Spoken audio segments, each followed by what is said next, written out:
Hello there, welcome back to the Alpha Tauri Speedrun. If you enjoyed the series so far, please like and subscribe to help me out a ton. And we're going to continue where we left off. I'd say we are fairly strong, fairly placed right now in this 5th position. So we're going to continue developing the car. Currently we do have 2 projects going, the underfloor and the rear wing. Both are going to be pretty good upgrades here. So looking forward to that. 15 and 18 days. And in terms of, well, when they should be out, we should be good for probably not May, but maybe Barcelona, maybe Canada, I believe it was, we said. And I do also believe that we are lacking a little bit in terms of what we need to manufacture, particularly the front wing, but we can catch up on that later. Again, feel free to ask any questions that you have in the comments, and I'll try and respond to them the best I can.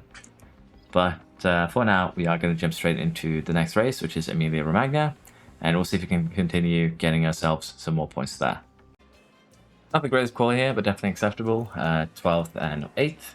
Unfortunately, that means that we are going to lose some money. But let's see how we do in the race itself. Not the best result here in Italy, 8th and 12th, but considering that Tsunoda had 2 spins and Ricky had 1, I'd say this is acceptable. We were just 2 tenths behind Alonso, just lacking a little bit to get that 7th place. And ahead of us is, well, both Red Bulls, the Ferraris, both Astons, and a Merc.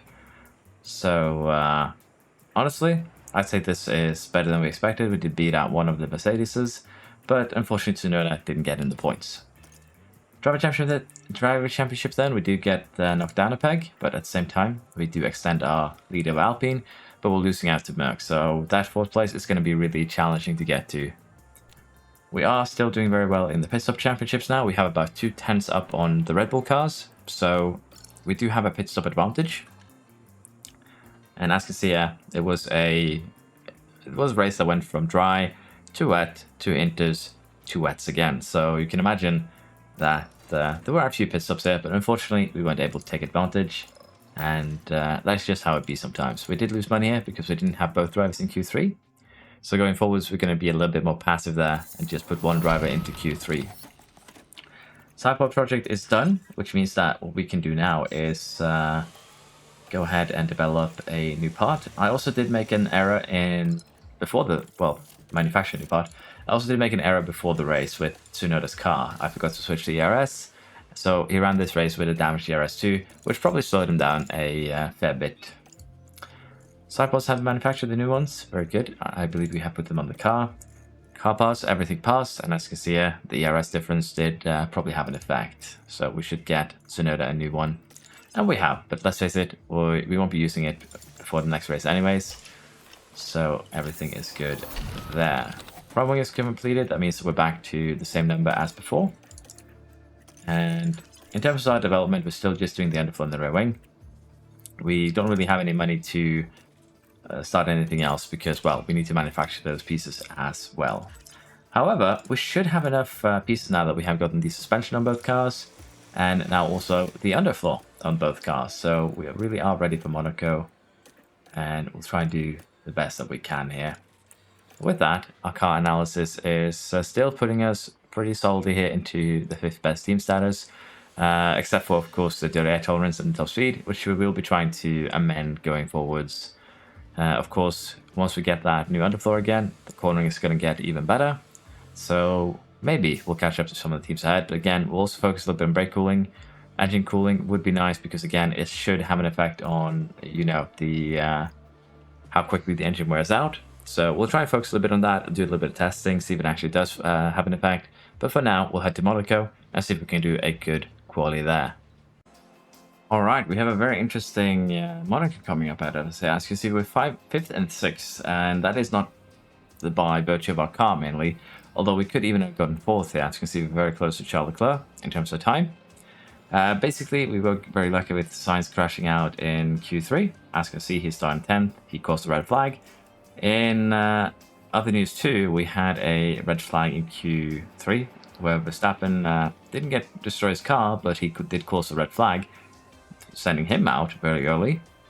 And that has given us here now a very good opportunity to maybe even stick with Leclerc, stick with the Aston Martins, maybe even snatch a surprise podium here. So this is going to be quite the interesting race.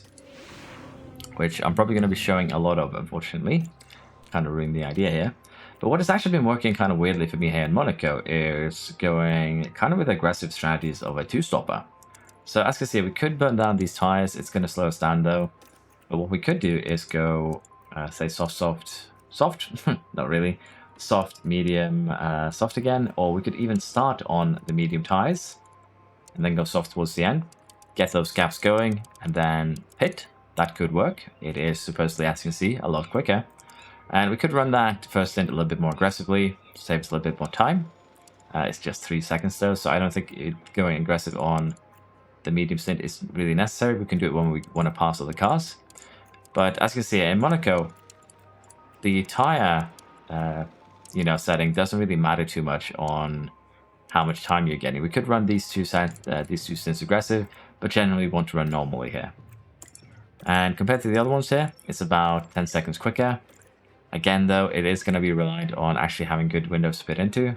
But let's face it, if the AI sticks with these, I rarely see them do that, though, here in Monaco. They might actually easily be overtaken if we go on the softs. So we're going to start on the mediums. We're going to go soft. It should work out rather well here. And that is kind of what we are hoping for. So with that in mind, let's get the strategy set up. And let's get ready to jump into the race. There we go. Of course, we might tweak this if other cars crash, things like that. But basically, we'll be running almost half the race on those mediums, which shouldn't come as a surprise, honestly. And as I said, we'll go aggressive in the beginning. There's no reason not to try and get ourselves a, position of the line, maybe. And if not, hopefully have our drivers run side by side so they are protecting each other. So yeah, with that in mind, let's get ready for the Monaco race here. Hopefully, going to be a good one. At the Monaco Grand Prix. Okay, let's see if the race start gives us anything good, because that's basically going to be deciding a lot of this race for us. Rick is challenging Leclerc. Can he keep it there though? Looks like it. Bit of damage there. Apparently Rick picked up a penalty. Okay, there's been a crash. I want to see exactly what happened. Why did Rick get a penalty here? Okay, so according to the game, Rick slapped Leclerc into the wall. Picked up a 5-second penalty. Lost a bit of tire.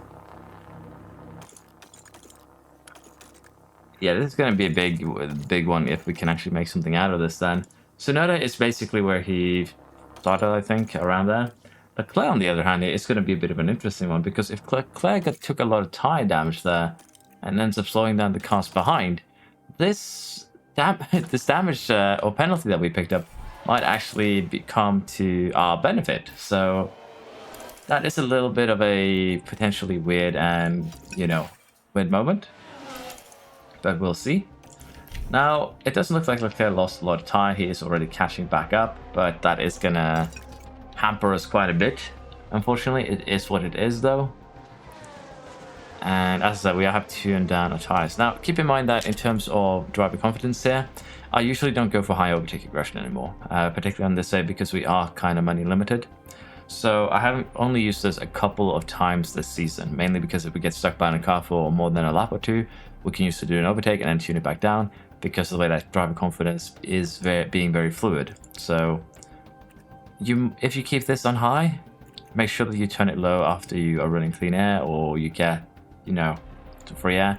I would really just recommend to put this to high if you, usually do attacks. Even there, we didn't really have anything, but Rick ended up slapping the Ferrari and did actually get a bit of punishment going. But Leclerc actually did get massive damage to his tires here, so potentially, if Tsunoda does a good job here of holding up the cars behind, Rick can still have a really, really good race, because we have already kind of ruined Leclerc's race, funnily enough. So we'll have to see. We'll have to see how this one develops. But for now, gonna speed things along until we get to that first pit stop around lap 33. Of course, we could have some more incidents happen before then, but we'll just have to wait and see here. Leclerc is already overtaking us on those damaged tires, which isn't really that surprising. It is Ferrari. He is going to be a lot quicker than us. So we'll see what we can make out of this race. Interestingly enough here, most cars have actually opted for the hard strategy, where they have fitted for a hard tire. We actually have Alonso just behind us, which is not surprising. Perez is way up ahead. But except for Hülkenberg, except for Leclerc, most of the cars here have actually opted for that hard strategy. So I'd like to see what we can do here. Personally, we probably should have gotten our cars in right about now. We are kind of keeping Alonso up here, holding Alonso up here, which is actually great, because that means that as his tires gets worse later on, we're going to have a bit more of an advantage. Should probably top up these the ERS a little bit more. But right now, we are holding up Alonso, we're holding up Stroll. And that is potentially going to really pay off later on if we, you know, potentially end up fighting for said podium. We are, however, still going to probably need to run some top up. We'll have to see. We're just kind of on the edge there with the ERS. So for the time being, it should be okay. So as you can see, still running pretty good here. Perez has this one in the bag unless it crashes. And when we do pit, we are going to come out fairly far back, but at the same time, it shouldn't be too much of an issue. I'm thinking we're going to go ahead and pit Rick this lap and get him onto that first set of softs. Supposed to be 2.3 seconds quicker potentially. And again, I think he'll have no problem getting back up the grid order, but it'll depend on if he does get stuck. We might have just end up with the worst strategy here, but we'll do this and we'll see how it pans out. Rick also, of course, has that 5-second penalty before they can start working on the car, and that does put him behind Ocon and Magnussen, but we'll still try and get out ahead here. For Tsunoda, I think we can run one more lap here. Again, basically just slowing down the Astons a little bit, kind of try to help Rick out a little bit as a result. But as said, we will be trying to do our best to get by Magnussen, to get by Ocon, and generally just make our way upwards here toward the end of this race. Getting into a pretty good position here now. We're running 4th and 5th. As you see, we have Russell and Hamilton. But the other cars that were on the hards have started to pit. And for instance, we have Sainz here, who's gone on to the soft himself. He was not too far behind us here, but he is having a little bit of trouble here, getting kind of held up by Hülkenberg. And in terms of where we would get out if we were to pit right now, Hülkenberg is about 23 seconds behind us. I think we could pit both drivers, well, at least one of them, this lap, and still get out ahead of Hülkenberg. We're probably going to be pitting Ricciardo because he is the driver at risk, so to speak. Pit stops here do take around 22 seconds, so he's still at risk even if we do pit him. So what I'm thinking is we're going to actually pit Tsunoda because, well, he's running first, but we can, unless we have a pit error, reliably pit him and get out, hopefully ahead of Hülkenberg and Sainz. And that will be the goal there. That will save us a lot of time. And then we'll be trying to pit Rick next round. So to try and not lose too much time on that, we're going to push everything that we have. Try and get a little bit more time to Hülkenberg. Hülkenberg is running old mediums, so as long as he holds up Sainz a little bit more, we'll be good. So with that in mind, we are going to be pitting Tsunoda this lap. And we'll see next lap if we can get Rick out too into a good position. We're actually pitting now alongside Alonso. So we are getting there in a good position. We had a good pit stop. We are going to beat out Sainz here reliably, even Russell, everyone here. And that is that's a really, really good pit stop from our boys. Now, we are probably going to have to run a little bit normal, which is fine. And Hamilton in front of us is on older mediums, so we'll have a little bit of an advantage here. Now, Rick, I actually do need to set up a pit stop for before I forget. And in terms of times here, Rick down to, well, Sainz. He should be just about safe, so we'll see here now if he can get this pit stop done, come out ahead of Sainz. And if he can, he should be also in a fairly, you know, good position here potentially. So he actually comes out ahead of Tsunoda almost, so that worked out in our favor. And we are now running 5th and 6th. And I think we'll be able to catch Hamilton, so potentially we'll get 4th and 5th. But at the same time, it's going to be a bit more of an open-ended question here. So we'll do our best, and we'll see where we actually end up towards the end here. Paris, we did actually push him a bit too hard here, but that's fine. We can use Tsunoda as a tow. But as you can see here, both Paris and Stroll are still out there. They're still running the same tires. And I don't think we're going to get either of them when they do pit. Paris did pit now. So again, I don't think we're going to get Stroll. We're just too far back. But again, Hamilton is potentially within grasp. So we'll see what we can do with that. And we have received a virtual safety car because Hamilton did crash while I think There's going been a through a crash. back marker. So we will have a bit of a look here. And I think it's actually Williams going to be taking him out here. And yes, that was unfortunately the case, yes. So that puts us into 4th and 5th. We still have good chances there. It's just a virtual safety car. Everyone has pitted, so Norris will probably pit too. But he isn't actually something that we need to be worried about for our race. So currently, I'd say we're looking really good. The only real concern here is, of course, signs, and let's say our drivers hitting each other. But at the same time, yeah, I think we are in with a very, very good chance of scoring some pretty good points for this race. I have no illusion of us hitting the podium here. Alonso, Stroll, Perez are all too far ahead.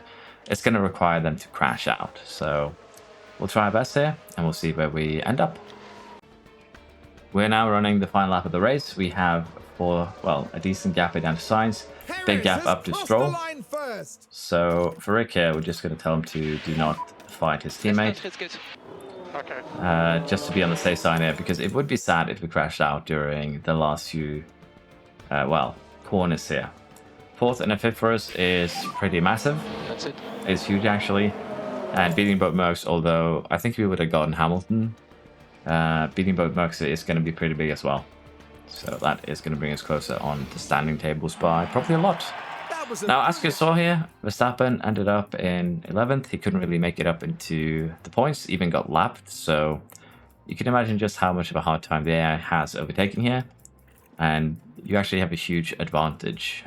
They might not be as aggressive as they need to be on this track in terms of using tires, fuel, and the ERS to overtake.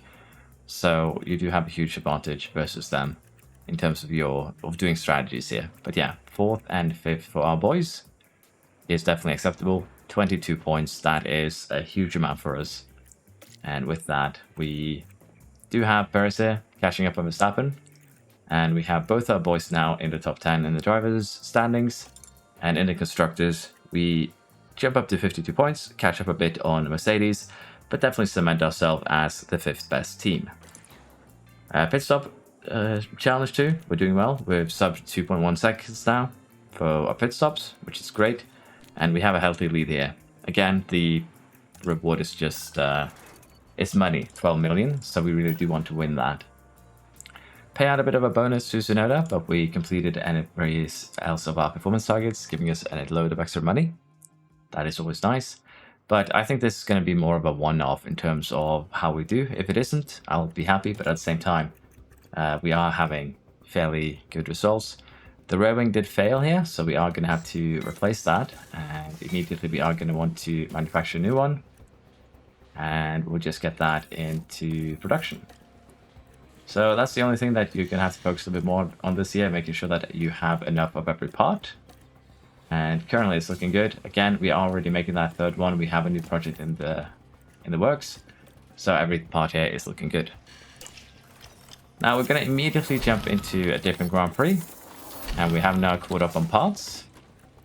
And we actually have the monthly check-in. So car development report. Car is getting, it's not the great at 38 cornering, as you can see. We're lacking a little bit there. Brake cooling is getting better. Cornering itself is pretty good. But we're lacking top speed and, as I said, dirty airspeed cornering for the most part.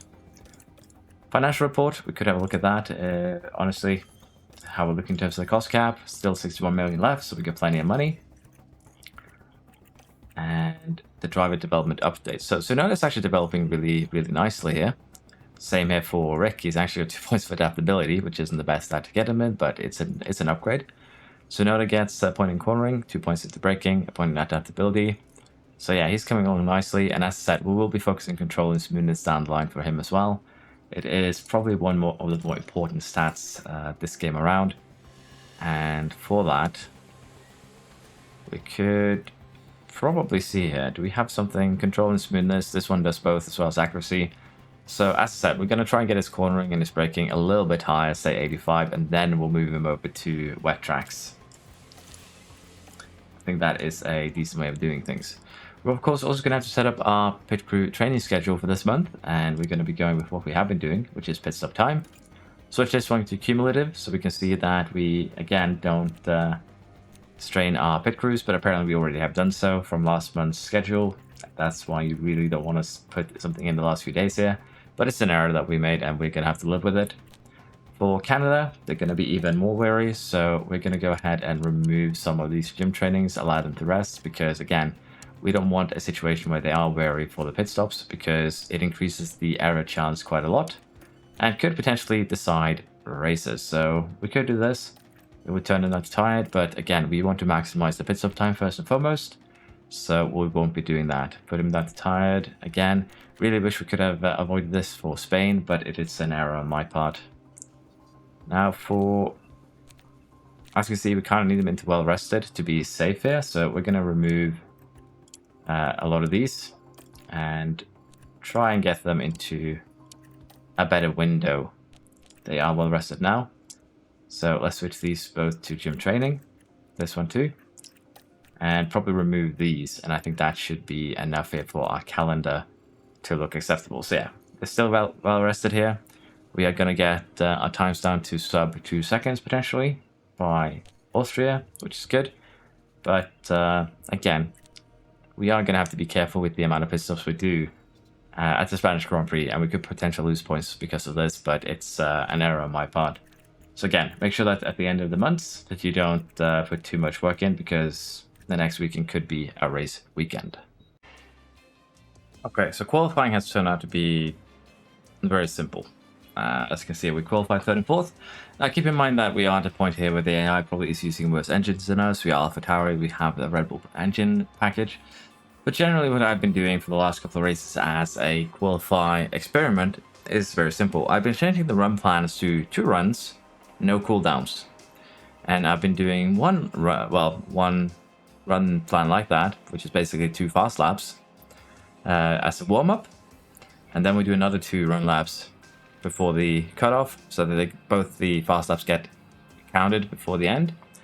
And it turns out that your driver will on that second fast lap usually improve over that first one, meaning that basically on tracks where your driver will be struggling with tire warm-up running automatic, you can set them on a 2-run plan, and they'll be using that first fast lap as basically tire warm-up, and that second run will usually be an improvement. Of course, there are cases where it isn't, because they have made things a little bit more random. There's more cars on tracks that can slow you down, but in general, we have had some pretty decent time save. We're looking at the best that the Red Bulls had, 13.5, 13.1s. You can see that we were running 13.6, 13.7, 13.4 is our best one here. So we do have potentials here where we can do something. Now again, I don't know if you can actually have a look at it here. So this is the first run that we did. For Rick, it wasn't really an improvement in the second run. He improved in sector 1, didn't in the other 2 sectors.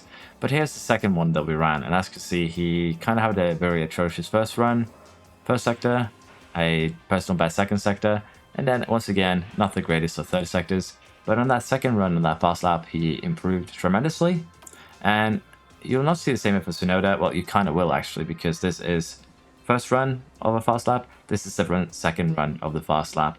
And it's kind of the same here. That's an improvement over the first one. That's a slight, it's 300 slower. And this is again, slightly quicker. So using one lap as kind of a warm-up lap. And here's the interesting fact. You see that they really improve in sector 1. So I don't think they are fully sending it in quali into that first corner. Well, technically the last corner, but making it to the line. Because as you can see, both of these are improvement of about half a second. And for Rick here too, he improved by about 4 tenths, 7 tenths here. So you can actually see that, particularly here in Spain, if you're just doing that one run, you're kind of gimping yourself too, because they aren't full sending that into the first sector. They clearly aren't. They need that tire warm-up. So with that in mind, I'll be showing you next race around what I mean by the qualifying. I'll be adding that to the video. I think it's kind of something that might be a little bit helpful. But we qualified 3rd and 4th in Spain with Alpha Tauri. But we could also have a look here at Verstappen. He actually has a fresh car. Okay. Same with Perez. So that actually, this makes a little sense here. Sainz has damage, that makes more sense. Russell and Hamilton. Hamilton, this is basically a fresh car. Again, the Merc engine doesn't actually start any damage until 65%. So this trick is going to improve your poly times tremendously because, well, I don't think the AI is taking advantage of it. They are slow into that first corner, particularly here. If we have a look at Verstappen's times, he will be running... Yeah, as you can see, he'll be running 23.4. What were we running? We were actually quicker than him into that first corner, 22.5. So as you can see, we're actually gaining 0.3 up on Red Bull in that first sector when it comes to Verstappen. When it comes to Perez, same thing. We gain about 0.3 up into that corner. They should have a quicker car than us. The components are telling us too they have a quicker car than us. Again, it's fresh. There should be no damage here of any kind. So if you take that into consideration, I think the AI is not doing quality optimal. And I'll be making a quick guide on that, probably have that out before this video, but at the same time, I'll be going through that later. So we'll see we'll see how that works out. But yeah, I'll get into the race here. We qualified 3rd and 4th. We're probably going to fall down the grid a little bit, but hopefully, yeah, we can have a good race. Bit of an uneventful race until this point, but as you can see, Rick has locked up and he has beached himself. Takes a bit of time to get going again. Falls down to 12th, was 7th, so that did cost him actually quite a bit of time there, a good 10 seconds. But this track is more where we really have any advantages. You can't really take a bunch of tires here because the degradation is so high that, as you see, can't really push them at all. We can push a little bit towards the end of this stint, but generally, as I said, we can't really push these tires, can't really take advantage of them, and as a result, we are going to be slower. Tsunoda currently running 7th, ahead of Alonso.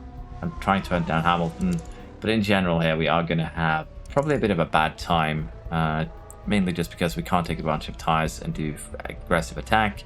So the fact that the other cars are quicker is going to, you know, catch up to us. As you can see with Tsunoda also deciding to run wide. So honestly, if they're gonna get, you know, done with all of their shenanigans this race, I'm gonna be happy. But as you see, both Tsunoda and Rick with now lockups, and they're now running 9th and 10th. Yet another lockup here from Tsunoda. So I assume that this is one of those races where the game has decided to just straight up punish him. So with 50% left, he is not gonna make it to the end of this race. Just no way that's gonna happen. So what we are going to do here is actually pit him, which isn't going to be that great either. But we are going to kind of have to, because again, degradation is hard enough here that tire won't survive. As you can see, it could have barely made it, but at the same time, we'll just get him in the pits, put him on a fresh one, allow him to hunt a little bit. But it is a bit unfortunate, but currently, looks like Rick is going to be the only point that we're going to be scoring at this race, but we've had a few more lockups, a few more arrows. It is what it is sometimes. And even though we had an amazing qualifying, we were unable to capitalize on it because, again, we can't really do any race strategies here that are beneficial to us. Tire degradation is just a tad too high for that. So it is what it is. And we'll just have to live with it. So let's see where we actually end up. Yeah, we'll go with You can see Tsunoda had another bit of an episode here, another spin. It's just 3 laps to go, but as I said, while we are pushing these tires very aggressively right now, we'll just tune him down so we don't have any... Oh. He just spin again. He did. So let's just have him run extremely safe now because he has had 4 lockups, 2 spins. So I think this is one of the races where his control rating has been lowered. Other than that, which is just really, really bad luck.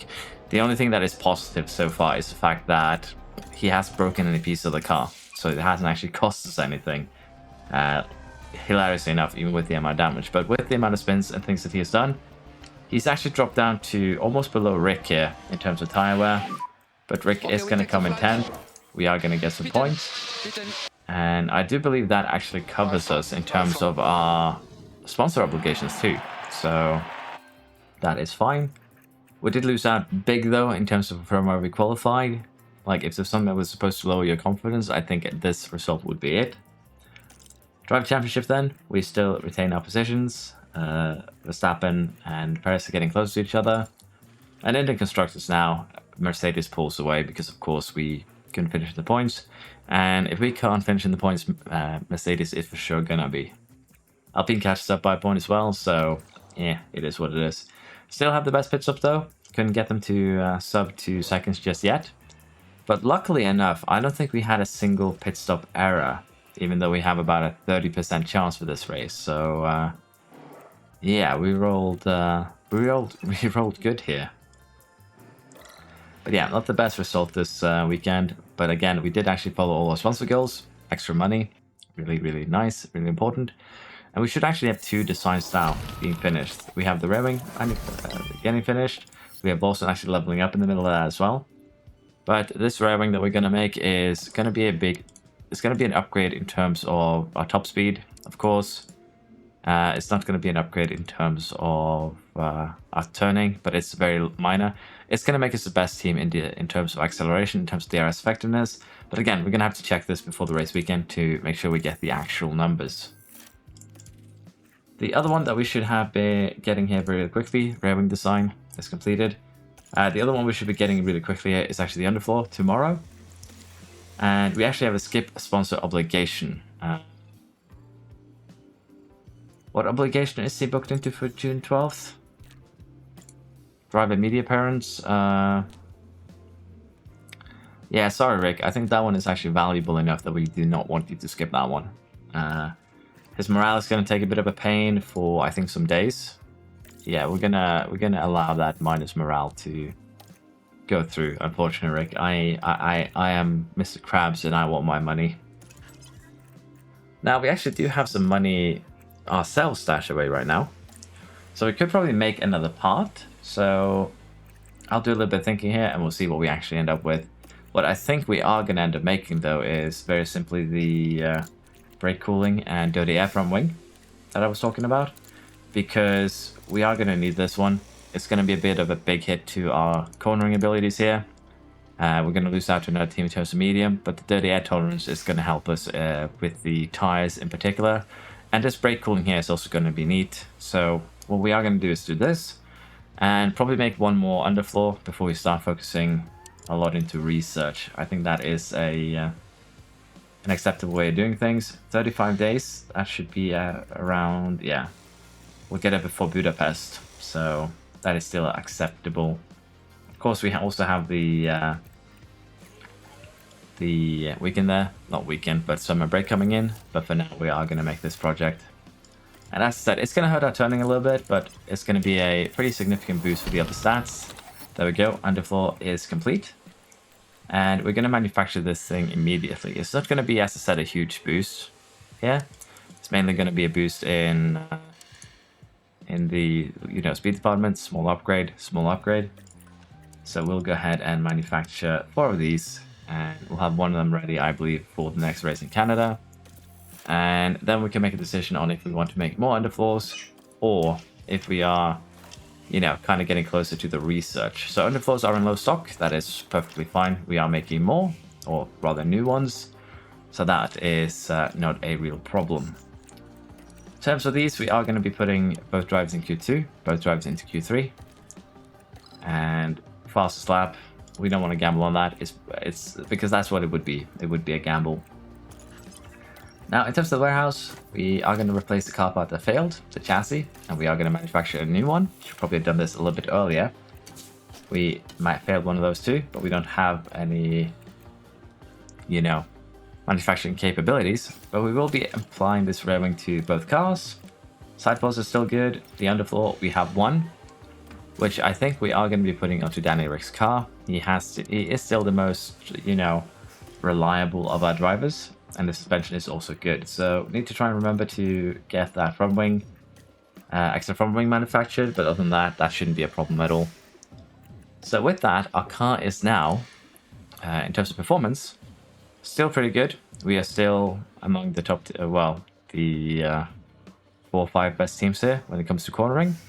And we have caught up a little bit more in top speed, acceleration, and the ice effectiveness. We are the best team now. So I think we can be happy with that. Red Bull now is lacking a little bit. We're just 1 kph behind their top speed. And they're actually no longer the best team in terms of top speed or cornering. So someone has dethroned them, which I assume is Ferrari. No. Merc? Nope. Is it Aston? Has Aston brought out the big guns here for... Yeah, they have. So they put that upgrade on one car. Because I'm pretty sure they are first in this as well. They're just on the other car. So we're about 100 G's still behind the low speed. But we are getting there. We're getting closer even with the, you know, debuff that we just applied. So it is looking a lot more promising. Now with that in mind, as I said, we'll have to see what we do. If we do make another underfloor, we can actually have a quick look at that right now. And see if it would be potentially worth it. Again, we're going to be looking at it from the perspective of car 1. So if we say make another one now that is focused on cornering, tune down the other two, it wouldn't be a huge upgrade again. It would be pretty minor. But it would be a pretty good increase here in the high speed and top speed. So we'll have to see. Again, we do need to look at the car from car 1's perspective. We could also have a look at that rear wing, see if we want to make another one of those. Start investing maybe into the rear wing in terms of our safety and, you know, time. We could do this, but then again, as you can see, it's not really an upgrade anymore. So that is what I mean by at some point your paths will start to kind of plateau. And when you do reach that point, you're going to have to make some decisions on how you're going to go forwards. And what we're going to do is just keep on focusing on the other paths, which means that we might end up doing a couple of chassis projects that are mainly focused on top speed, maybe a little bit here into airflow too, so we balance it out. Of course, the engine cooling is going to suffer as a result, but if we want to try and say run a balanced chassis at this stage, it would be a very minor upgrade. So what we could do is do one intense design where we just focus 2 stats, and then make another intense design where we focus maybe, as I said, we focus engine cooling, which is not the stat that we want, like this. And then next time when we make a different project, we could turn engine cooling down a bit and do something like this. It would be a pretty significant boost to our high speed tolerance, well, cornering. So we might do 2 chassis projects also, because chassis projects are pretty cheap at just 2.1 million. So I think we're going to try that out and experiment a little bit with that. So the first project here, as I said, is going to be a engine cooling one. Purely a focus on engine cooling to get the expertise up here. And we're going to be putting 5 engineers on that. And we're going to do it intense. So again, we're just going to have 2 projects running currently. And we're going to be putting that other engineer over here. And considering that we have possibilities now, we can actually move, I think, 2 more engineers over. Because that chassis isn't going to be a high priority. Sorry, we can't actually move 2 more engineers, just 1. That chassis isn't going to be a high priority, but the front wing, since it has such a low manufacture time, we could potentially get it ready before, say, Silverstone, which is what we kind of wanted here. So, just gonna, well, I can't even do that. I was just about to say I'm gonna cheese and see how long it is until we get there. Silverstone is in 3 weeks, so at least 21 days. Well, 21 days exactly.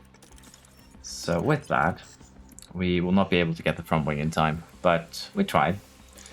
So we might as well just move that engineer over, but now we'll keep him there. It doesn't matter too much. So we're going to jump into the Canadian Grand Prix here, see if we can have another good result. And as I said, I'll be showing you how I've been doing the 2 runs in quali, and we'll see if it is effective here as well. Okay, so I know that I said I would show you qualifying for this, but I managed to click a button too far and we lost the data view, so I couldn't really analyze the laps, which is a bit bad. So we're going to do that next time around. Now we are in Canada, and Canada actually allows for some pretty aggressive pushing here on these tires. Again, you can use strategies like this where it's just full out attack the entire way. And it is potentially going to be a good 40 seconds quicker than this strategy, and a good, well, 33 seconds quicker than this strategy, which is more than a pit stop. So with that in mind, we are going to be doing soft, medium, soft. We could also start on the mediums if we really wanted to, but we're going to start on the soft set, and we're going to try and make up some positions earlier on. Qualifying wasn't that great with 8th and 10th, but both drivers in Q3 still. But again, we didn't see the same result here that we had in Spain, where, you know, we gained a half tenth up on some of the better teams as a result of probably improper tire warm-up. But we'll have a look from track to track. But in general here, in terms of race strategy, you can go full aggressive here in Canada, and we'll see if we can make it work. I'm once again here to talk to you about tire cook-off, and what I mean by that is very simple. Cooking your tires can be a very good idea, particularly here in Canada. And the reason for that is very simple. As you can see, we have a strategy set up here where we're doing soft, medium, soft, all of them on full attack. And in theory, this strategy is a good 30 seconds quicker than doing any of the other base strategies. Now, the reason why we want to do this here in Canada is because tire deg is fairly low. And even going full attack while following other cars, we can still maintain the expected tire loss rate, which means that over the course of this race, we can potentially end up gaining 30 seconds just purely on strategy on the AI. Now, in this race, we started 8th and 10th, I think. So as a result here, we are actually running pretty quick. We're running 16 6s, 16 2s. They're running 18 4s. Now, Verstappen is on fresh hards, and he's running pretty quick as well. But for us being on older mediums now, we are still running pretty rapidly here. And it's a bit unfortunate, but if we could have, say, stayed with Perez or any of the other top teams here, we would have had a good chance of getting into the points. But they're now going to be running these hards to the... Well, we're still going to get in the points unless we crash, but we would have a high chance of maybe getting on the podium. So we are still going to be running these tires down to the ground. Everyone else is going on the hards, which means that for that last stint, we might be the only ones going on the softs, but tire cook-up is definitely very, very effective around this track. And again, the only thing you really need to concern yourself with if attack is good or not is if this line follows what you're expecting, attack should be perfectly fine to use. Don't really need to concern yourself with anything. However, if you start seeing drops where it goes below, you are going to have to run aggressive, say, rather than attack, because the tire degradation is going to be too much and you're actually going to start losing a lot of performance. For now, though, it's okay for us to just keep on cooking these tires because, again, the drop-off in performance isn't that bad. And in Ricciardo's case, he could actually push even harder if we had the option. We're getting closer to our final pit stop here, and it does look like we have a pretty good chance of, again, potentially scoring a podium, because we will be pitting for softs. We will be a lot quicker than these guys on old hards. If we can catch up to, you know, the 19 seconds you need for the pit stop, though, it's going to be a different case. But right now, we're just running a good 3 seconds behind the podium, which is nothing at all. But again, if we have a good pit stop, if we, you know, have a good one here towards the end, we could definitely make something happen. But it'll depend. Tsunoda has unfortunately fallen a bit back. We had Alonso break the toe, get by, and he kind of left Tsunoda behind as a result. But we do have chances here, and we will be pitting fairly shortly. Probably do a lap or two more with Tsunoda, do a lap more too with Rick, then we'll pit onto the softs, and we'll see where we're at once we get to the end of this race. Here we are, the final lap. Unfortunately, Sainz has been kind of helped by getting DRS from back markers every lap, but we are now just 3.5 seconds behind. If we'd been given some more time, we probably would have caught him. But at the same time, we can be happy with this. We are 20 seconds behind Verstappen, which isn't that bad. And at the same time here, we are a good 8 seconds off a podium. 5th and 6th is still very, very acceptable, particularly considering there was no VSCs, no safety cars, or anything that really could cause any problems. We also started further back, and that allowed us to push. But yeah, being able to just cook your tires with no consequences is kind of wild in this game. It allows you to do things that you probably shouldn't be able to. But it worked out for us here, 5th and 6th. We can be, once again, very, very happy with that. In terms of Driver Championship, we still remain where we are. And in the Constructors now, we do, once again, do quite a big leap of Merc, but we're still about 30 points behind.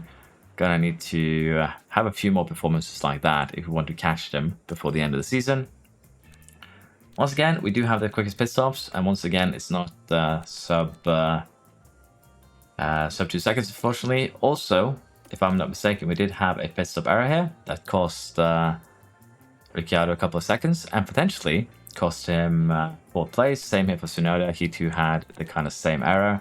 But it is what it is. Sometimes it happens. We did escape the 30% times 5. So we got hit with basically a 13% times 4.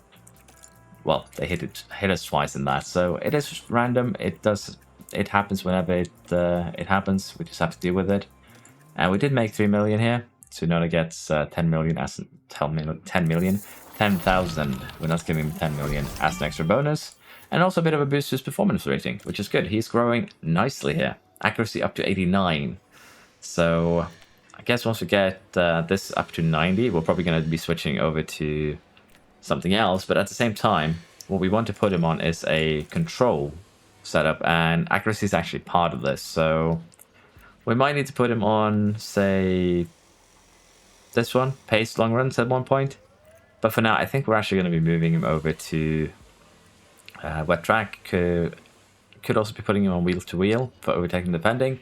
But I think also getting up his smoothness is going to be nice. Again, if we get some accuracy points, that's fine too. And then we can, of course, as I said, put him on the long paced ones later on to up the cornering mainly. Or even just go balanced here. We'll see.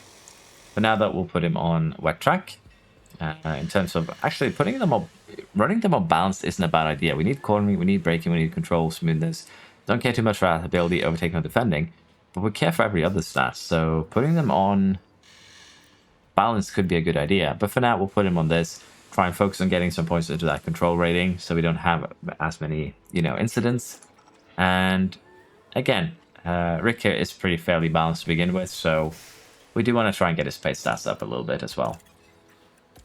Rear wing has been manufactured, so we're now back up to 4, but I assume we have some failed parts here. Side pod and suspension has failed, we're going to have to replace them. And for the suspension here, we're probably going to be putting, the new one on. So we're just going to manufacture a new one to make up for the one that we had to replace. And we also have to replace a side pod. Again, that is the highest level. So we're going to have to remember to manufacture one of those when we can. Now, the next race is Austria in 11 days. And what are we currently manufacturing? The underfloor, the new one, chassis and suspension. Do I have everything up to date now? Let's just double check. I know the underfloor here is just installed on one car, but yeah, everything is up to date. Good. We're also doing the chassis and the front wing project, which is also very good. The front wing is going to be put on as soon as we can, but it's probably going to be after Silverstone. Front wing, side pods in low stock, I know. We're going to have to live with that because we are going to be getting the front wing soon and I don't want to waste too much money. New ATR period has begun. We have to make a decision here now if we're going to continue developing the car or if we want to start doing a little bit of research. I think we might focus a little bit towards research here, although in terms of cost cap, we still have about a 10-20 million that we could be using on the parts themselves. But the main concern that I have is because we focus so much into the underfloor, in terms of its capabilities for cornering, we're going to be losing a huge amount of stats. Now remember, this is 0.4 basically, so this is going to be a huge loss. This is going to be also a huge loss, so we do need to kind of try and combat that. And now that I think about it, it's not 0.4, it's a little bit different. We'll talk about that once we get to research. Just ignore what I said there. It's not going to be as big of a loss as I thought. It's because there's 2 nominations on how a part works. So let me just go quickly into that. What I'm saying now doesn't make much sense, I know. So I thought we were going to lose 0.04 Gs, but what we're actually going to be losing is the kilonewtons, the other stat, basically your expertise. So this one is what we're going to be losing. And it's still a massive amount, don't get me wrong, but it's easier to deal with. Let's put it like that. Now, I believe we did need one more side pod here to catch up, so let's get that in to development. And there we are. So what I think we're going to do is actually start doing some research on the underfloor.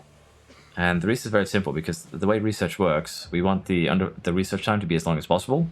So putting a couple of engineers on random research projects while having the remaining 8 work on design could be a good idea. Now, Hamlin's contract is ending. He is a race engineer. Honestly, I'd like to renew his contract if we can. We'll deal with that a little bit later on in the series, probably. And Eggington's contract is ending as well. To be fair, if we can, we do want to try and replace him with Enrico here, Cadil, and I think we should be able to, but it's going to require a little bit of work into our facilities, which we potentially could start doing. Get the memorabilia room built, get the hospitality area a little bit upgraded, boardroom maybe, get that a little bit upgraded too. This one is actually beneficial because it's pretty cheap. It also gives some extra race confidence gains, and the team attractiveness boost is nice too. So let's spend a couple of million just on this. It is again a bit of a cheap one. Don't want to spend that much money, and I'm very happy with the fact that you can actually run a weather center at 60% here, and still have fairly you know, fairly accurate readings, to put it that way. It's really nice. Now, I am tempted also to start working on, of course, the race sim and team hub here. We do want to get these upgraded sooner rather than later. But again, we're kind of limited in money, and I've been focusing a lot into the car.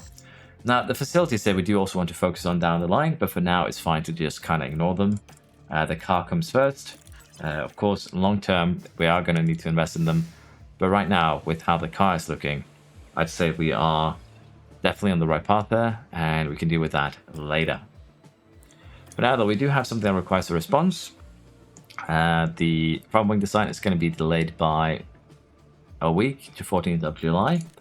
Let's check our calendar. Right now it's going to be done at Silverstone. Do we have a... No, it's completely fine for that project to be delayed because we'll still have enough time to manufacture 2 of them before Budapest. So no need to waste money here on this one. We will change the deadline. Although it's just 175,000, everything counts in this, so we will be a little bit Uncle Scrooge and not and try and avoid extending that deadline. So we'll put this into 1 driver in the top 10. Again, being a bit passive here, we could put 1 in top 8, but the gain is very minor. So top 10. Whenever I get greedy and go higher than that, we usually end up crashing out.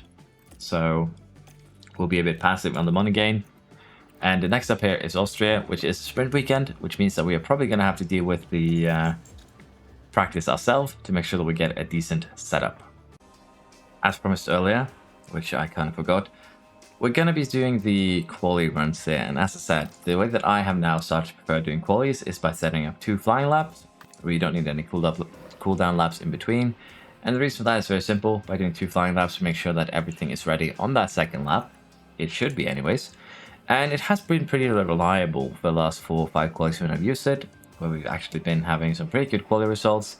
Haven't really been able to make that stick for the race itself, but it has been making quali a lot easier, a lot more reliable, and I think that is the main benefit of doing it like this. So in this case, we had actually Tsunoda get a puncture during practice. That is why he is on fire. His car is still good. It should fix itself once we take over to the next day. But here you can see, currently doing 1 flyer. And then they'll be doing another flyer. So Tsunoda was doing better there on every single one of the sectors compared to the rest. But funnily enough here, as you can see, they've actually bugged it out here. And they're only doing 1 lap before they return to the pits. Nope, they did 2. The game was just lying to me. Ricciardo did improve his time, but as I said, it's going to depend a little bit on the track, if this is going to be working very well, particularly in Canada. Sorry, not in Canada. Where was it? I don't remember the track, but in one place, like I showed you earlier, there was a potential of gaining half a second and extra lap time, and that is massive. 3 times up on the Red Bulls with the same machinery is also kind of massive. So for now, we're set up for that final run. And we're just going to get that done. Then I'll have a quick look and see where we're at in terms of, you know, see if this actually had a beneficial effect on this this track or not. So currently we're setting yellow, personal best there, which isn't that surprising. Still only 7th though. He should be doing a secondary flyer, if I'm not mistaken. He's just doing 1, okay. And there we go, Rick up into 5th. Just very close there to Stroll as well. To be fair though, the others here might improve. Currently P6. But we'll have a look at the data, because again, lap is short. I could have, you know, seen it wrong. Charge on in box. But this is again kind of what we can expect in quality in terms of the car. But this is what I missed out on the last time around when I made an error. I clicked continue instead of the data view. So we want to go into lap history here and have a bit of a look. So they did do 2 laps there. Very important to see. And it's kind of the same thing that we saw last time around, that for the first lap, the first sector is kind of slow. Then on the second lap, they have a bit of an improvement in the sector. And it's the same thing here. The first push lap, slow first sector, bit better second sector. And we can actually see it for Tsunoda as well here. Although this one, he only did 1 Tsunoda. So I guess Tsunoda reverted to the basic one. So he probably would have been up there with Ricciardo if I'd actually paid attention here. But Tsunoda only did 1 lap, Rick did 2. And as a result, he did actually end up with better times and qualified, you know, a bit better than his teammate. So that is very interesting. But Rick's times, they do kind of prove that on tracks where tire heat up is difficult, you can do the 2 flying laps and get a little bit of an advantage. For example, Verstappen was doing on his outlaps here. Let's just check it. Verstappen is the one that won, was he not? Sorry, that came first in quali. He did with a 03.7. And Tsunoda isn't that far behind Rick. So again, if he's gotten that 2/10 that Rick was getting from that first sector, he would actually beaten him. But before I go off track again, Rick improved by about 2/10. And let's face it, I think Verstappen would have done the same because he has better machinery. So if he did another run 2x2, he would be even quicker. So again, it is a bit of a weird one, bit of concerning one with the new tire rules, but you can definitely take advantage of this to have better qualies. Sprint for Austria was pretty uneventful. Both our cars managed to up themselves 1 position. The Mercs actually crashed into each other, which is why they've fallen down, but luckily enough, did not have anything to do with us. Tsunoda was already ahead of both of them, so they did that without any input from us, which is always nice.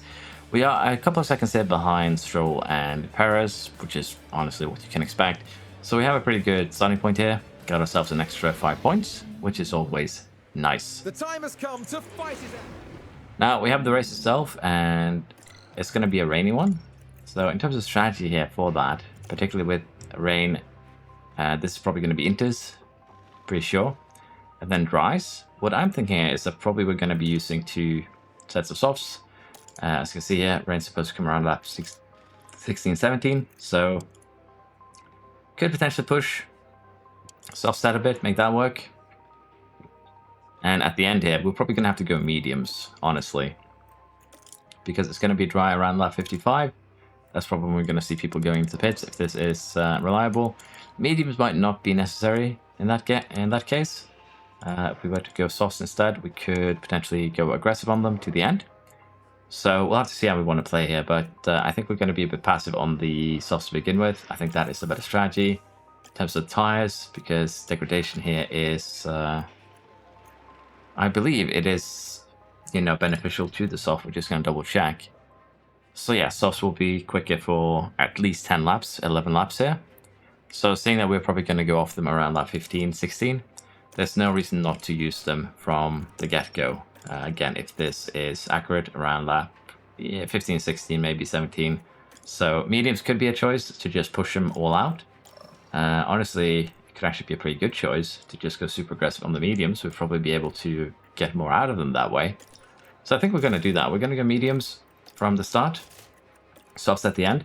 And we're just going to stick with an attack pace mode here. And I want to see if this track 2 allows you to go full attack without any real penalties. And as you can see, going attack on these mediums, they'll basically be dead by the time that we want them to be. So that works out in our favor.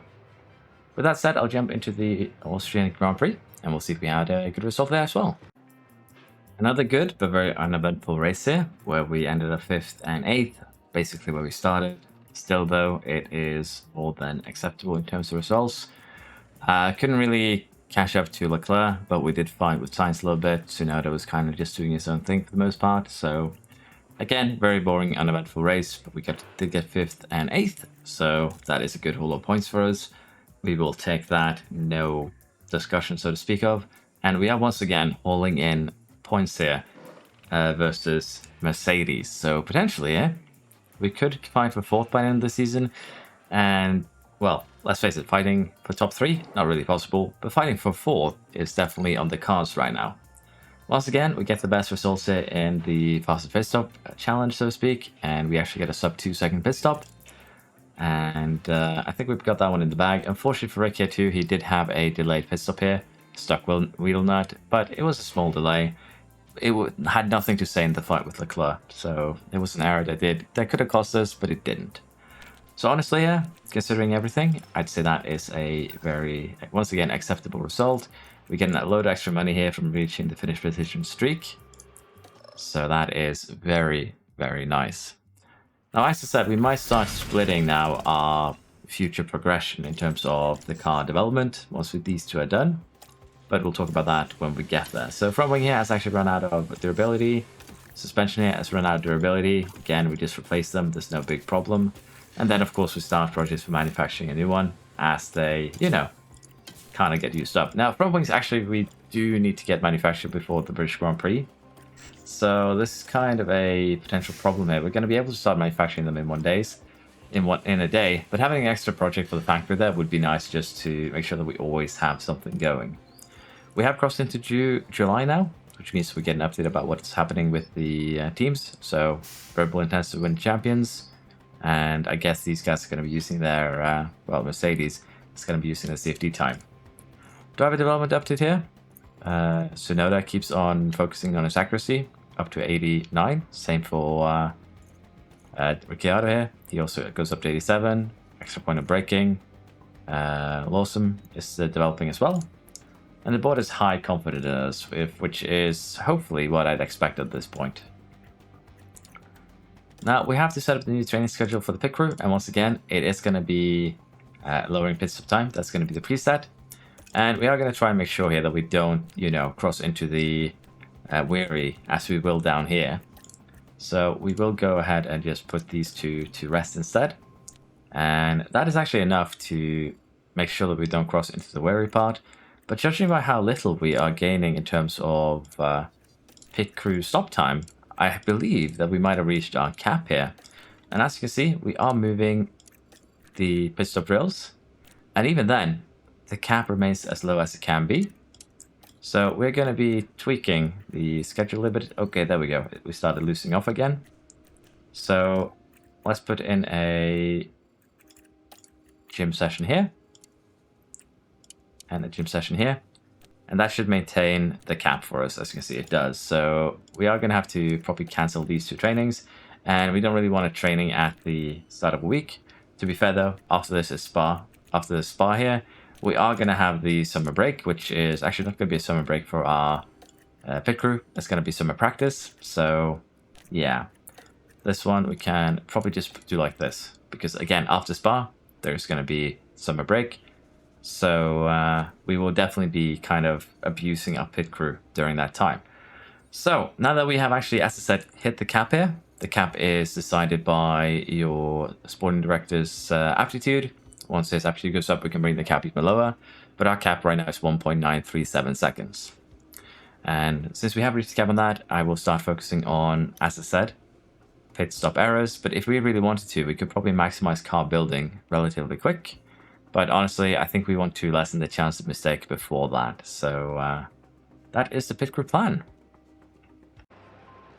British Grand Prix qualifying went well, 6th and 9th. And the British Grand Prix is another one where we can't really, well, there isn't really any super good strategies for how we want to play things. We could do soft, medium to hard one-stopper. They're about the same in terms of time.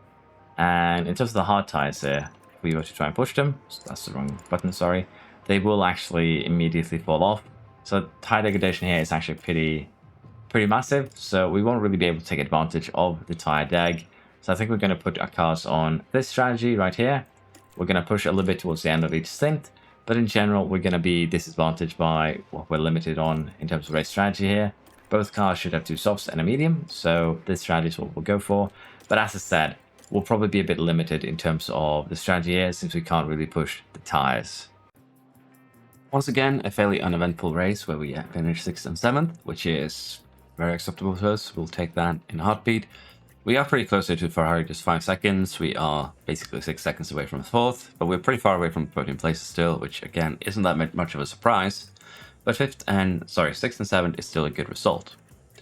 With that, the Driver Championship, we have Rick in 7th, Tsunoda in 10th, and well, Verstappen and Perez are still going to be the only contenders at this stage for the championship, and Red Bull has a firm group of constructors.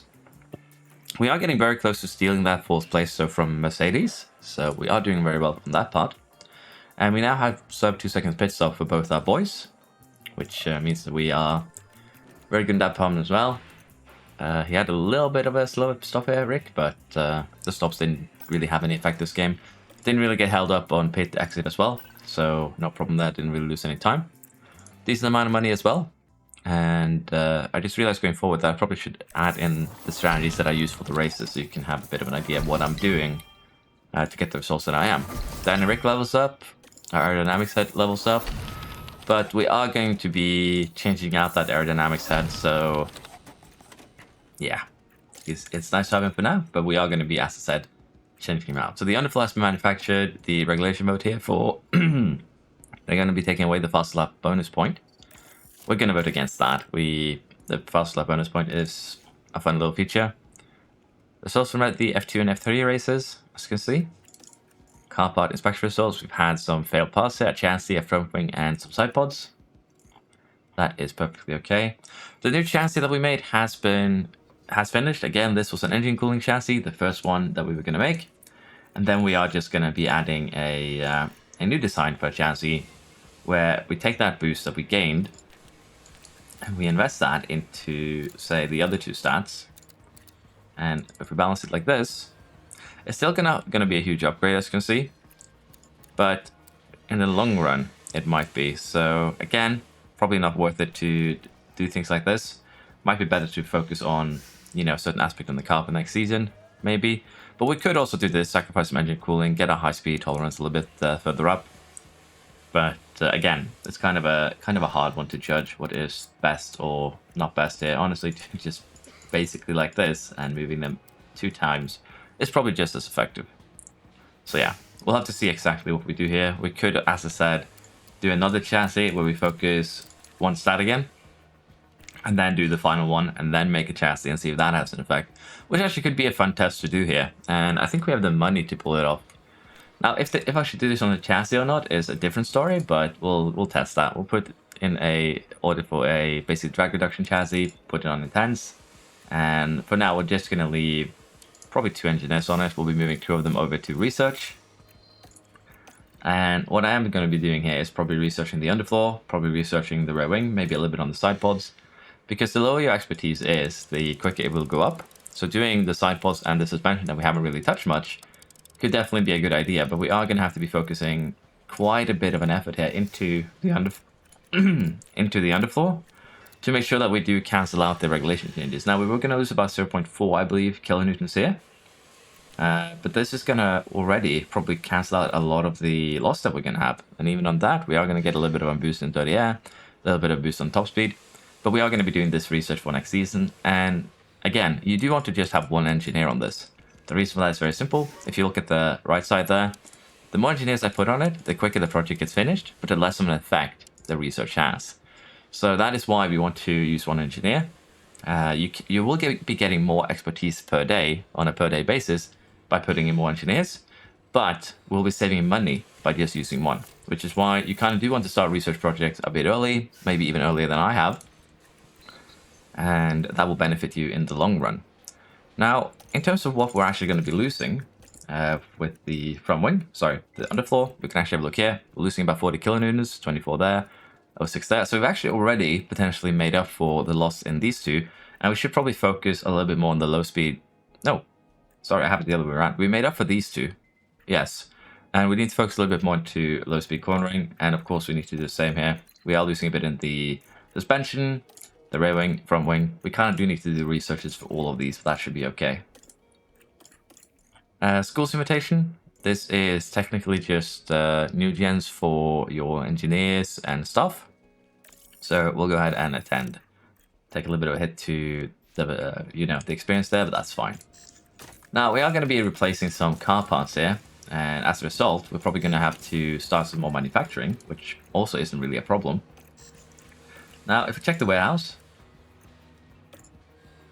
the chassis here we're not going to be using. It's basically just a project where we try to boost engine cooling a little bit. Again, it could probably be more beneficial to do that through research, but again, I haven't really experimented a lot with research yet, so we'll probably do that during this series. And we are going to be needing that suspension as well. But the reason why I chose not to make any front wings is because we'll have a project done in 4 days, and that we'll be able to manufacture those before we go to Hungary. Should probably also get started on that second research project. Again, as I said, we could do something like this, try and get ahead of it on the suspension. We're still going to need to do more than one project, and as we go here, we could also tweak it around just to make sure that we cover the loss. And research this year always is going to have positive effects on, well, everything. And as you can see, if we want to focus the research into more of a front-focused airflow, we can. So yeah, we'll have to do things as we go. But for now, I think we're going to just do this as a starter research project. Again, the gains here aren't that huge, so a better thing to do would probably start to be doing your rear wing, because we have been focusing drag reduction, DRS delta on it. But at the same time, we would want to, of course, get these stats also up for next year, and we're getting 10, 10, and 4. So considering that I think 25 was the highest number, we'd have to do 2.5 projects like this to probably cancel this out. But as we get medium speed and high speed done, we can start focusing a little bit more on the low speed aspect of things. So I think we are going to get this research project done for the rear wing. I'm just going to get the big 3 done first, I think. And this project does take a longer time, so let's get it cooking. Okay. There we are. Suspension is finished. Very good. Facility upgrade complete for the boardroom. Again, this is a step that we're trying to take to try and up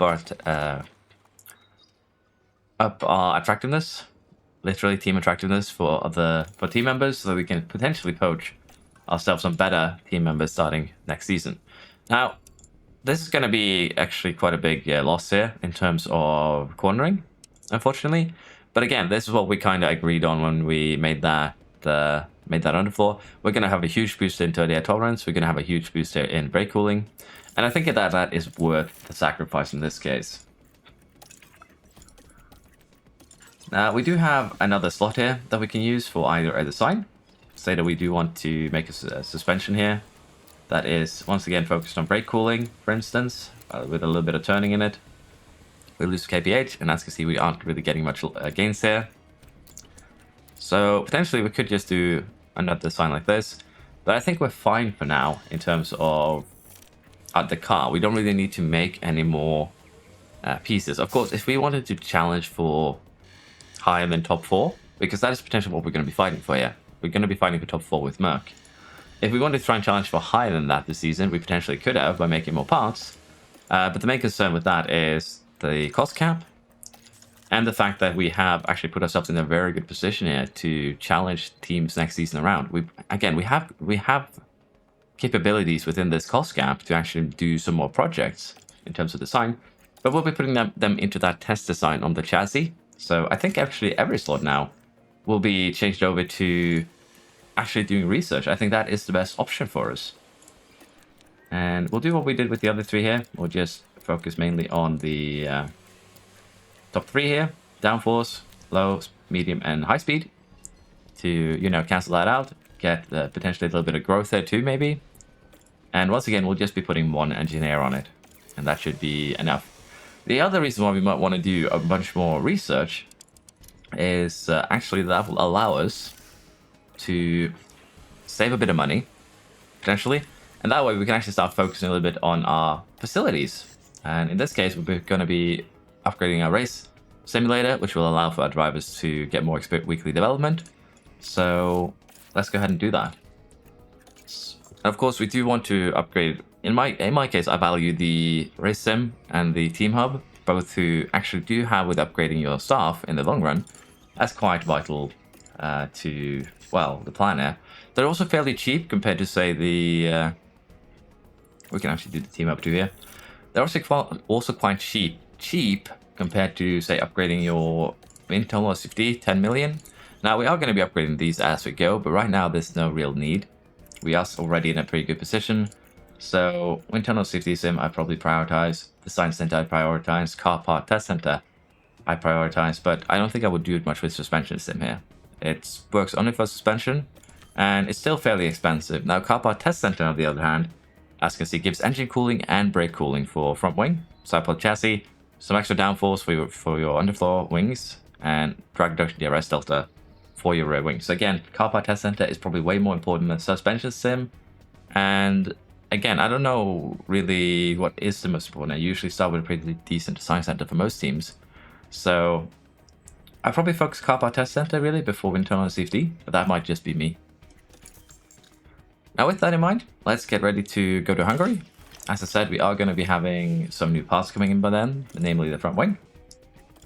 And the removal of the fastest lap point did get voted down quite aggressively there, so that is good.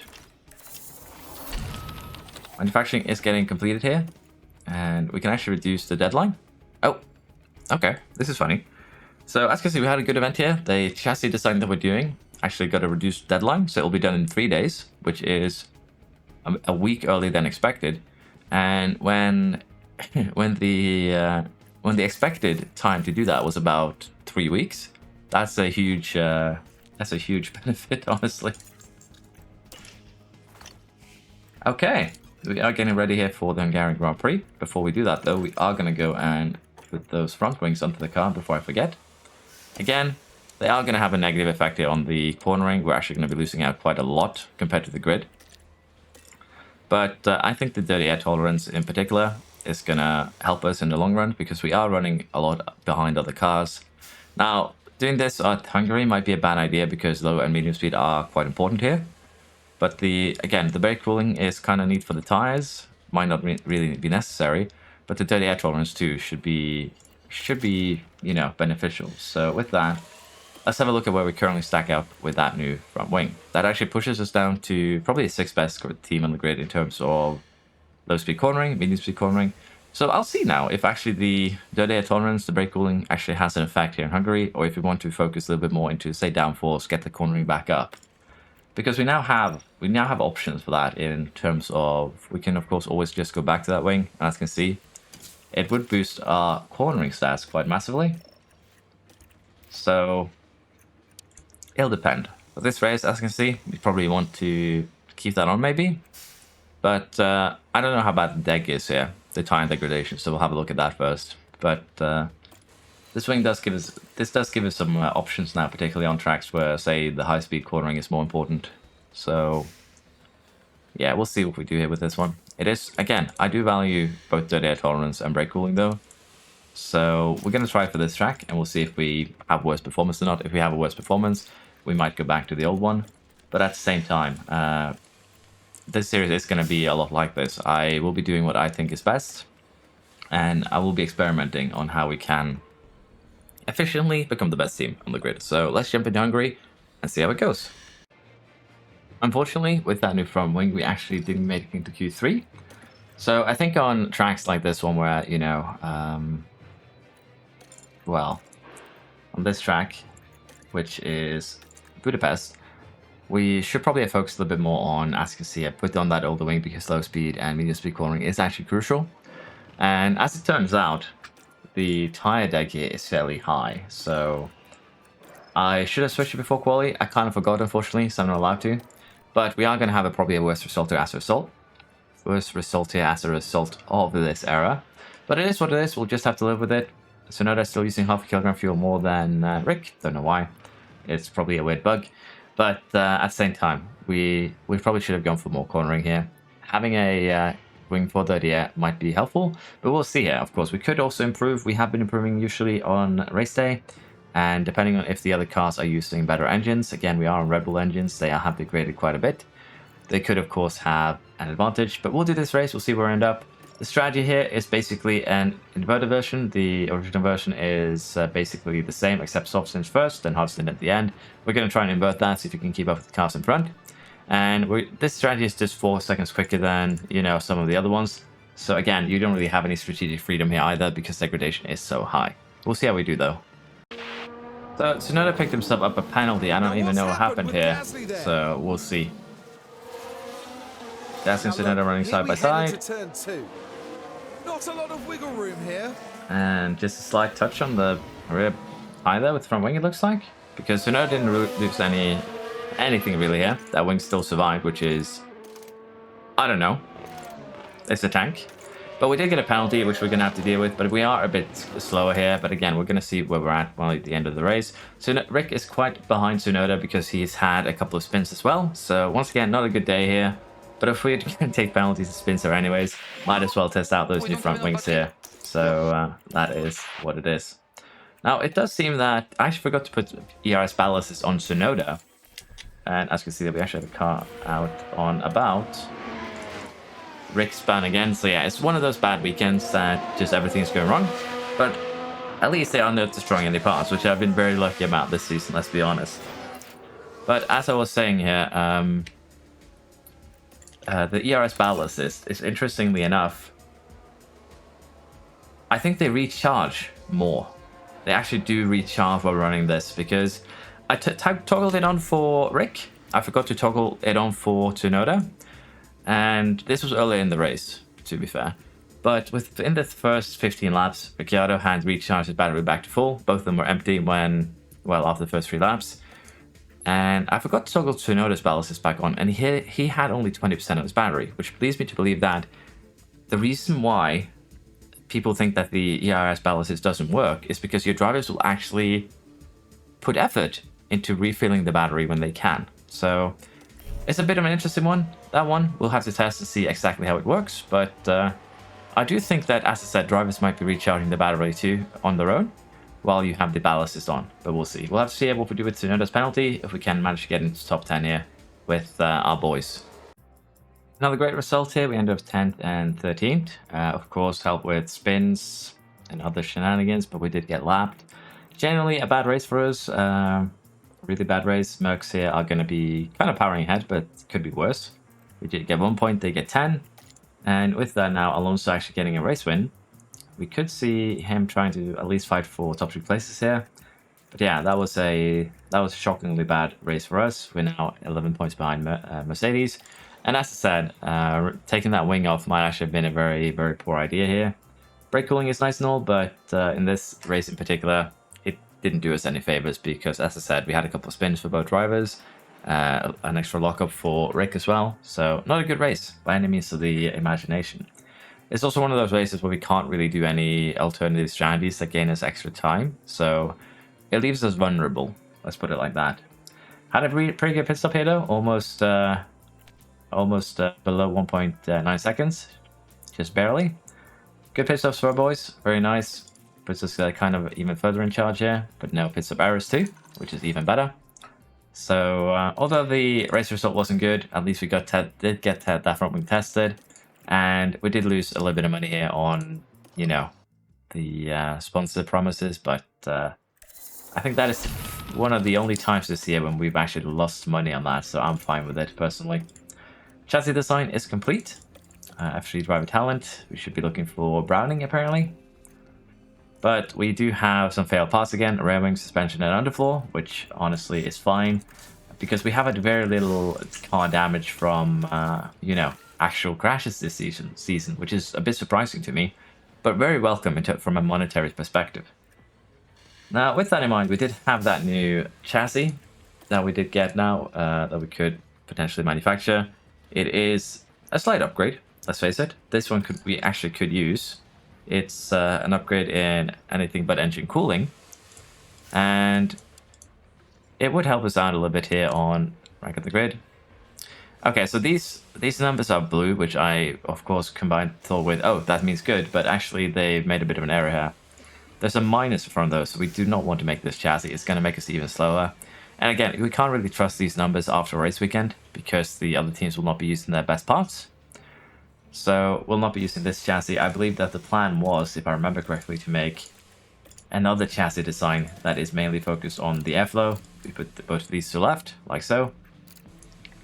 And that is actually a fairly good chassis. Like, we lose a little bit top speed, but at the same time we gain a ton of cornering, particularly at high speeds. So this could actually be something that we will use. Spa is in 4 days, and then we have summer break. So we'll actually be able to manufacture, well, design and manufacture it before the next race. And the only thing that we will really be able to replace of the parts that we damaged during this race is the rear wing, because that takes 3 days. The rest is going to take longer. But at this point, on the third iteration here, the chassis is actually starting to become something that we could be usable. Again, it's a bit of a... Again, we're losing a bit of top speed, but the amount of high-speed cornering in particular we're getting, I think is going to be worth it. So we might use this one. But after this one, I want to see if we make a balanced chassis, how it's going to look. And if we have a look at it now, it's actually an okay upgrade, this. But I want to do this once more, basically for science. And again, remember, our chassis doesn't actually lose anything in terms of research for next season, I believe. Not affected. So anything we put into the chassis this season, we could do the same with signpods too. It's actually going to be there next season as well. So that is good. With that in mind, we are going to be probably, as I said, designing 2 more chassis. And because we're limited in terms of time on what we can do for the chassis itself, we're going to head and make this one. And as I said, we might actually manufacture just a couple of these to use before we make a potential final edition. So we'll see what we do there. We're going to put 6 NGS on it. We're going to do it in 10s. It's going to cost us a fair bit of money, but that's fine. Because as I said, the only thing that we need to manufacture now before the next race is a replacement for that rear wing. And it's honestly the only thing we'll have time for to get. But we could, of course, start manufacturing a, say, suspension replacement. That's fine too. Underfloor replacement, we're also going to have to make at some point, but we don't have the slots right now, nor the money. So, as I said, a bit of a shame in that last race, but we might have a better time here with that new front wing. Because, again, Spa is, I believe, more of a high-speed corner circuit. So, we'll set the race performance targets as what we were used to. Basically, both cars within the top 10. We're going to gamble on that again. And both drives into Q2 should not be an issue. I don't think we're going to get knocked out in Q3 at all. So let's head to the race weekend here, and we'll have a look at what we can expect in terms of track performance. And I promise this will be the last race before I will be ending this episode, but we'll see exactly what we end up with here. So it's medium track abrasiveness, a short pit lane, which leaves us chances of doing something interesting. Tires here. Basically, you can check how the tires are expected to behave here. Generally something you want to do. Top speed, acceleration, high speed is crucial, DRS effectiveness is crucial, and high speed dirty air cornering is crucial. So again, I think we can use that new front wing, give it another run here, because this should be a track that potentially, well, suits it. So we'll see. Currently, well, if we did put on the, let's see. If we did put on the old wing, it would boost our low speed and medium speed by 4 places, high speed by 1 place, and as you can see, we're losing some brake cooling and dirty air tolerance. But what I want to see here is, yeah, again, it wouldn't have too much of an effect on the high speed cornering, which is the more important one in this case. We could gain a little bit back, but I think I want to experiment with this front wing. We're going to be using it for this race as well, just to see if it actually is the fact that the Hungary is more slow and medium speed corner focused, or if cornering is just that important, because then we might have a new, well, development philosophy starting probably with the research and next year, and see if that maybe makes us a very good car. So for now, we're going to stick with this wing, keep a little bit of brake cooling. Again, we are pretty well placed in 5th or 4th, depending on if we can beat Merc, and I think I'm very happy with that. So we'll be focusing a little bit more now towards next year's car. With that said though, I'm going to power through this quali and race, the sprint, everything, and we'll see where we end up.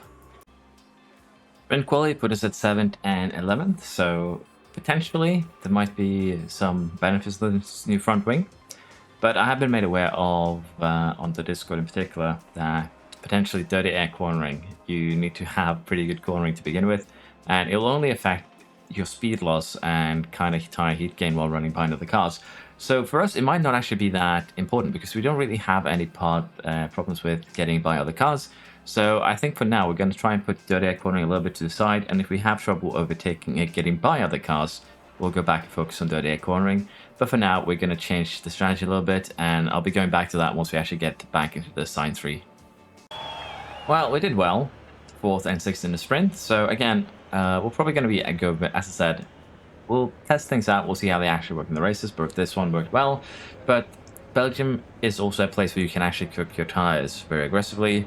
I'll be showing you on the next, well, the strategy page there. But we did have a fairly good race, even though our car is getting to the point where it's starting to get damaged. If we have a look at the engine here, 54, 53, and 91. And it's even kind of worse if us to know that we might even want to take an ERS penalty. Sorry, for Ricciardo, we might even want to take an ERS penalty, but I think we'll be fine for now. Now, what do I mean by you can go super aggressive here in Belgium? As you can see, we're expected to do 1:18.12. But if we were to do something like this, again, go super aggressive, we could potentially shave off 36 seconds on that time. And we were going full attack during the sprint, so that I know this is viable. And if you compare this to the other lap times, we could have, once again, a race where we have a huge advantage over the AI, basically just because we're being super aggressive on those tires. Now, Tsunoda does have a bit less smoothness than Rick, so he might need to run maybe a little bit of this on aggressive, but that should still be an okay. And again, this is probably the time strategy that I would use in Belgium, provided it isn't raining, just double checking it's not. So with that in mind, that is what we're going to go for. Again, sprint weekend setups aren't the best, so we also do need to be a little bit careful with that. But again, test things out, see if the aggressive strategies can work. If they can like this, you are probably going to have a bit of a advantage, because I've never seen the AI completely cook their tires, kind of like we're doing when we have the opportunity like here. So I'd say maybe rather than dirty air tolerance, potentially brake cooling would be way more important, and potentially just cornering in itself. So we're going to change the philosophy a little bit on how we want to develop the car, but I'll get more into that after we're done with the race and we get into, well, the development screen. So again, Belgium, you can go full attack, shouldn't be a problem. Alright, I feel like I need to show you what I mean by being super aggressive on the tires, in this case here. So we've been running full attack here for Rick the entire time. As you can see, he's not really suffering any deg, neither is Tsunoda. They're all running good, and they're running around 115 degrees. Now, the expected tire temperature, the actual overcooked temperature here is 125, so this is barely above. And again, for Belgium, degradation is low to begin with. This is actually net positive, and the easiest way to actually see that is where we are, well, with the cars around us. So, to be fair, Perez should, even on a worse tire, be way quicker than us, but we are being very aggressive with the strategy here. We are going to have to pit twice, they'll probably do once, but it should work out very good here, and we'll see how it looks at the end. But again, just try and test this out, because running attack is actually a incredibly viable strategy, funnily enough, so keep that in mind. Again, I know that I've said this several times, but it just seems to be the best way for you to gain points at certain tracks. You might, rather than, you know, making track-specific packages, just running attack at the tracks that allow it might really, really pay off for you. So Tsunoda's going to come out here in 10th. He's going to have a little bit of free air, but he shouldn't have any problems, as I said, making his way back up, honestly. I don't think he will. Everyone ahead will be on slower tires, Magnussen on all softs. So it's just that using the ERS here to, you know, get our way past as painlessly as possible. Rick even comes out ahead of Magnussen. So we'll try and do our best here, and we'll see where we actually end up. Really good result here again on a track where we were allowed to cook our tires. As you can see here, we did a 2-stopper versus everyone else's 1-stopper. Most of them did get that stop of theirs under the VSC, which caused us some issues because, again, VSC kind of doesn't help us, so we decided to pit under said VSC too, and we had to run a less aggressive strategy as a result. But we still managed to keep Tsunoda in 4th. Rick would also be up there in 5th or 4th, but he did have a lockup. Luckily, no damage once again. We have been very lucky this season. And, of course, we also had some luck here with Verstappen, and I believe it was Hamilton. No, it was Hamilton and Stroll taking each other out during the sprint. So that did open up a couple more places for us. And this is, as I said, a decent result. Now, Albon was the cause of the safety, the VSC, so nothing that had to do with us. But again, it's a good result here, and it basically just shows you how much of an improvement you can have when you're allowed to just go full aggressive, cook your tires, because the AI won't actually choose the most aggressive strategy. So with that, we are currently looking still 7th and 10th in the championship. Constructors now, we overtake Mercedes again. I still think that we have a chance of holding on to this place, but as I said, there's 10 races to go. We'll be switching our focus over a little bit more towards research, although we might make a new front wing. Now, with that said, the fastest pit stop here, we're doing well. 1.9 seconds again, almost within, well, below the limit, but it is what it is. Did lose a little bit out here because I was hoping for both drives in Q3. Did not happen, so did not get maximum gain of money, but we still got a decent amount.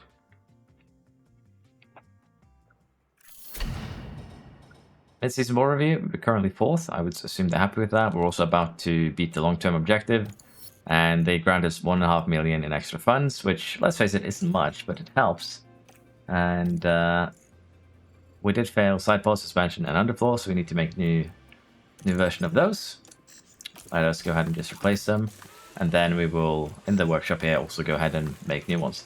Now, during the race, both the engines of Tsunoda and the engine of Ricciardo here kind of hit the negative zone, which means that for the next 10 races, we're going to need to either try and keep this engine alive for them, or we're also going to have to buy an ERS. This one is not going to be able to, so we're going to need 5 million before the next race just to buy parts. So we are kind of limited here in what we can develop and what we can do. But once this chassis is done, we might just go and make, as I said, a new front wing. And also, I've been made aware that apparently normal designs might be good as soon as you start reaching about 60% on your expertise. Basically, intense designs are 1.5 times more effective than normal ones. So when your expertise is low, it's going to help with a bigger growth. But as you start reading that expertise cap, the growth is going to be lower. Basically, early game, I'd still say expertise doing intense designs is worth it for sure. But again, money is a concern here, so you kind of have to balance that. I'll probably go a little bit more into it at the start of next season, because for the rest of the season, we're going to be focusing a little bit more into research and figuring out how we can take advantage of it. So with that, let's go to our warehouse here. I believe that new chassis is something we want to use, so we won't make a new one. But as I said, we'll have to see what we do here with the front wing. We might just redesign a new one that doesn't care too much about dirty air tolerance or keep it as it is, but we do want to definitely keep the brake cooling. Rear wing is looking good. Sidepods, we do need to manufacture one new of those. And as I said, we might actually do some design testing on the sidepods, because if I am not mistaken, we haven't actually been hit with a regulation for those. It should be suspension, the wings, and the underfloor that's getting hit by regulation. So sidepod, we can do design to just test things out, kind of like we're doing with the chassis, but we'll do that in normal just to see the difference in gains. Okay, car development report. Again, this is very reliable because it is a race weekend. The other teams have damaged parts. Suspension manufactured, board confidence check-in. They have high confidence. Tsunoda gets a point in control, 2 points in adaptability, 2 points in accuracy. He's really getting up there. And Rick still is improving, which is very, very good. 1 point in 3 stats here for Lawson. Kind of just letting him do his own thing. And we do, of course, have to set up a new pit crew schedule. As you can see here, the estimated pit stop times will degrade over time, but you are going to have to balance it kind of yourself to make sure that you don't have wasted sessions. Like if we were to turn these off, as you can see, that pit stop timer isn't getting any longer, even though we are removing gym training. There we go. That actually increased the pit stop timer a little bit. So we can have a look here. Again, we just want to make sure that we are, by the time we get to Sandwood here, just tired would be good. But we are going to be putting in a pit stop drill here, probably in the gym before the race. And we're actually going to need one more, by looks of things. At least one more day in the gym. And we're still safe there on tired. I think we've reached the cap though. Let's put one more gym day in and see. So yeah, 1.922 is our cap. So we don't need to do any more gym training. We can do something else instead. Like so. And with these two, we can change them to just pit stop training. And there we are. Now we are still going to be good here for the race. We could actually put in some more trainings if we want to. And we are actually going to be losing out. Yes, because I removed the gym ones. My bad. We need to put those back in. So still need one more day of gym, which means that we're going to have to remove something else. Do it like that. We're back to the cap, and we're also under what is expected here with the tiredness. So as you can see, the training this month. It's going to keep us at the lowest as we can for pit stop time. We're going to lose about 1.2% chance of making a mistake. If we really wanted to, we could also just focus on maximizing car building. As you can see, we're getting about +6, +5 in most of these, except for car release.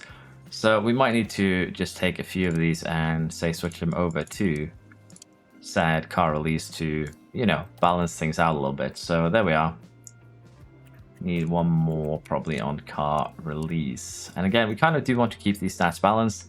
Some of them have a higher chance of mistakes, so if you just want to focus purely on mistakes, you could go, say, wheel gun. That is probably the most important thing here in terms of lowering your chance of error, but we are doing things a bit balanced, so that is why we're choosing to do things like that. So this is a pretty good month again. Should get everything done like that. Unfortunately, though, I think we're going to have to end today's episode, well, part, however you want to describe it, here.